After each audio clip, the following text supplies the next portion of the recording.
Conversion of A decimal fraction into percentage. हम किस तरह डेसिमल फ्रैक्शन को परसेंटेज में तब्दील कर सकते हैं।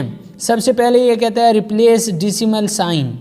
ठीक है, आपने डेसिमल साइन को सबसे पहले रिप्लेस करना है। दूसरा स्टेप कहते हैं move the decimal point two place to the right and write percent sign. ये देखें 0.35 है, तो 0.35 को सबसे पहले आपने ये जो रिप्लेस डेसिमल साइन है आपने इसको रिप्लेस इशारिया की जगह 1 लगा देना है और 3 और 5 की जगह 0 लगा देना है, तो ये हो जाएगा 35%।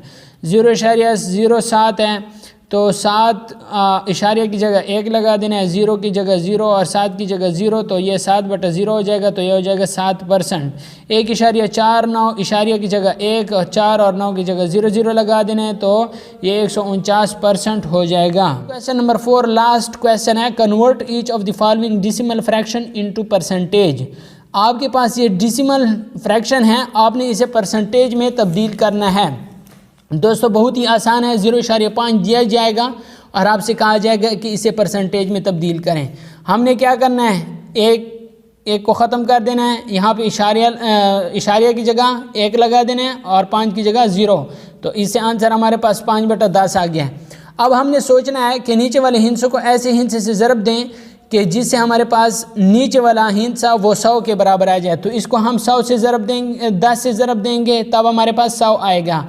तो उसी 10 को ऊपर भी ज़रब देंगे, तो 10×5 = 50 और 10×10 = 100, तो ये हमारे पास आ जाएगा 50%। 50%। बिल्कुल सिंपल है, आसान है। उम्मीद करता हूँ आपको इसकी समझ आ गई। एक और क्वेश्चन कर देता हूँ 0.76। अब देखें 0.76, अब ये इशारिया ख़त्म करें, 1 लगा लें और इनकी जगह 0, तो ये सिंपल 76/100 आ गया है। और 76 जब इसकी बटा 100 हो तो वो परसेंटेज आप उसमें लिख सकते हैं, तो ये 76% इसका आंसर हमारे पास आ गया है। दोस्तों उम्मीद करता हूँ आपको इसकी समझ आ गई होगी क्वेश्चन नंबर 4 की भी।